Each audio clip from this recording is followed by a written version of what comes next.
Hello friends, welcome back to my channel. ये देखिए, ये मेरा वही हिबिस्कुस का प्लांट है जिसकी शॉपिंग मैंने आपके साथ अभी थोड़े ही दिन पहले शेयर की थी। और उस वक्त भी मैंने आपको बताया था कि इसमें ये देखिए, ये बास्केट लगी हुई है। तो इस तरह के प्लांट को जब हम रिपोर्ट करते हैं तो बहुत बार ये जो प्लांट होता है वो सरवाइव नहीं कर पाता है। तो इस तरह के प्लांट को आप किस तरह से रिपोर्ट करें कि ये हमारा जो प्लांट है वो ख़राब ना हो, आज हम इसी टॉपिक पर बात करेंगे। तो सबसे पहले इस तरह के जो प्लांट होते हैं उसको आप कब रिपोर्ट कर सकते हैं। तो उसके लिए आप जब बहुत ज़्यादा सर्दी या बहुत ज़्यादा गर्मी हो, ऐसे मौसम में इसको रिपोर्ट ना करें।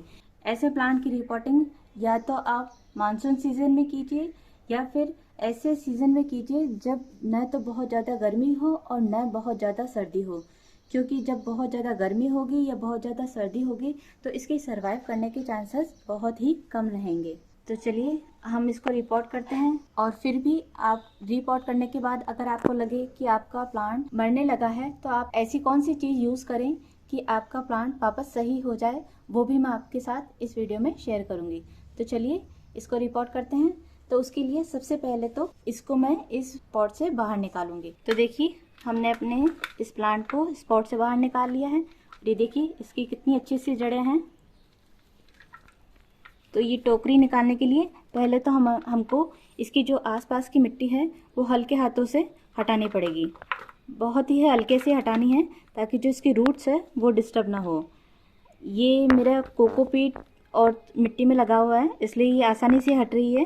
बहुत बार ऐसे जो प्लांट होते हैं वो जो लाल मिट्टी होती है उसमें लगे हुए रहते हैं। अगर वो अच्छी तरह से आपसे हट नहीं रही है तो इस प्लांट को ऐसे के ऐसे किसी पानी की बाल्टी में या किसी भी पॉट में रख दीजिए। थोड़ी देर में मिट्टी जो होगी वो गल जाएगी और आपका प्लांट जो है वो अच्छे से बाहर निकल जाएगा।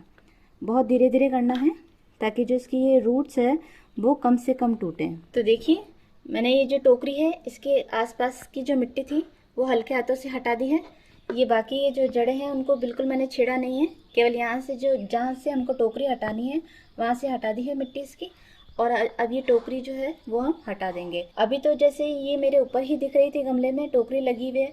बहुत बार इस तरह भी होता है कि जब आप प्लांट लेके आते हैं तो ये टोकरी विजिबल भी नहीं होती है। तो आप जब भी प्लांट लेके आए, स्पेशली जो हाइब्रिड गुड़हल होता है उसमें ये टोकरी लगी ही रहती है। तो इस टोकरी को हटाना बहुत ज़रूरी रहता है, क्योंकि अगर आप इसको नहीं हटाएंगे तो धीरे धीरे ये आपकी जो प्लांट की ग्रोथ है वो रोक देगी। क्योंकि इसके कारण जो जड़ें हैं उनका जो विकास होता है वो ढंग से नहीं हो पाता है। तो अब इसको काटने के लिए आप इस तरह से कोई भी सीजर या शार्प कोई कटर ले लीजिए और इसको बहुत सावधानी के साथ, कि हमारे जो रूट्स है वो ज़्यादा ना कटे, इस तरह से इसको धीरे धीरे छोटे छोटे टुकड़ों में कट कर देना है। बहुत ही सावधानी से करना है ताकि जो हमारी रूट्स है वो कम से कम डिस्टर्ब हो।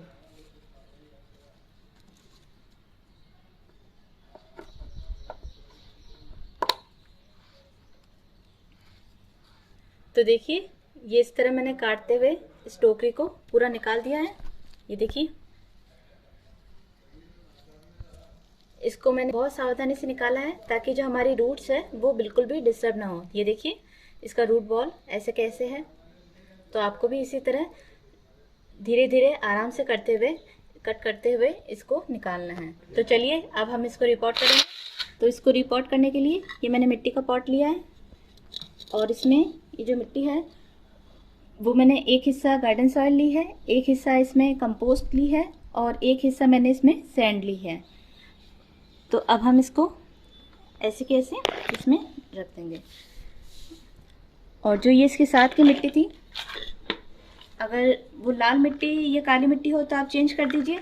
इसमें तो कोकोपीट और गार्डन सॉइल ही है इसलिए मैं इसको भी इसमें मिक्स कर दूंगी।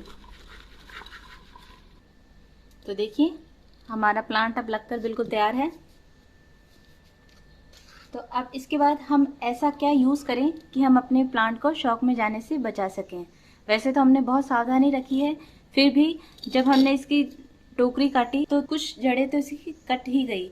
तो उस वजह से हो सकता है कि ये शॉक में चला जाए। तो इसको ठीक करने के लिए ये देखिए, ये है हाइड्रोजन पेरोक्साइड। ये मेरे पास 3% वाला है और इसमें एक 6% वाला भी आता है। ये आपको किसी भी मेडिकल शॉप पे आसानी से मिल जाएगा। तो ये जो होता है वो आपके जो प्लांट होता है उसकी जो जड़ें होती है उनमें किसी भी तरह के फंगस से बचाएगा और प्लांट को शॉक में जाने से बचाएगा। तो आप इसका यूज़ कीजिए। तो इसका यूज़ करने के लिए आप 1 लीटर पानी में इसका 2 ml ले सकते हैं और उसको पानी में मिक्स कर लीजिए।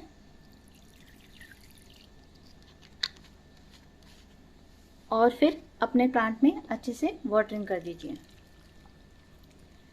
इसका यूज़ करने से आपके प्लांट के शॉक में जाने के जो चांसेस है वो बहुत ही कम रहेंगे, या ये कह लीजिए ना के बराबर रहेंगे।